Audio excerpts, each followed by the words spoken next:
Pagdadraga sa Pantal River sa Dagupan City halos 6 na linggo nang nahinto dahil hindi pa nare-release ang budget ayon sa DPWH. Sundan sa report.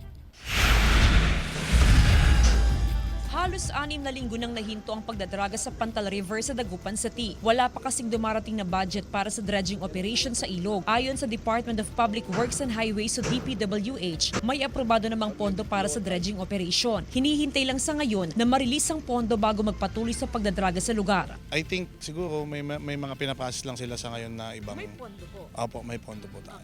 Habang hinihintay ang pondo para sa dredging operation, isinasaayos na muna ng DPWH ang spoil site. Hinahakot ng DPWH ang mga naipong lupa at buhangin at dinadala sa mga lugar na nangangailangan ng panambak. Napapanahon din na ilabas namin yung spoil, ilagay namin sa mga tamang lugar na dapat nating paglagyan, sa mga low-lying areas, sa dam site, by request po ni LGU. So, yun naman po, kagandahan po na medyo nag-stop kami, may time po kami para i-manage yung spoils natin. Malaking bagay raw ang ginagawa ngayon ng DPWH, lalo pat umabot na sa maximum capacity ang naipong buhangin sa spoil site. Pinakikinabangan din ito ng mga residenteng nakatira sa mga low-lying area. Pag tag-ulan na, talagang hirap kami na papasok dyan, dadaan yung mga tricycle. Sakaling dumating na ang pondo, agad na itutuloy ng DPWH ang pagdadraga sa Pantal River. Kasama si Henry Duminsil, Jasmine Gabriel Galban. One North Central Luzon.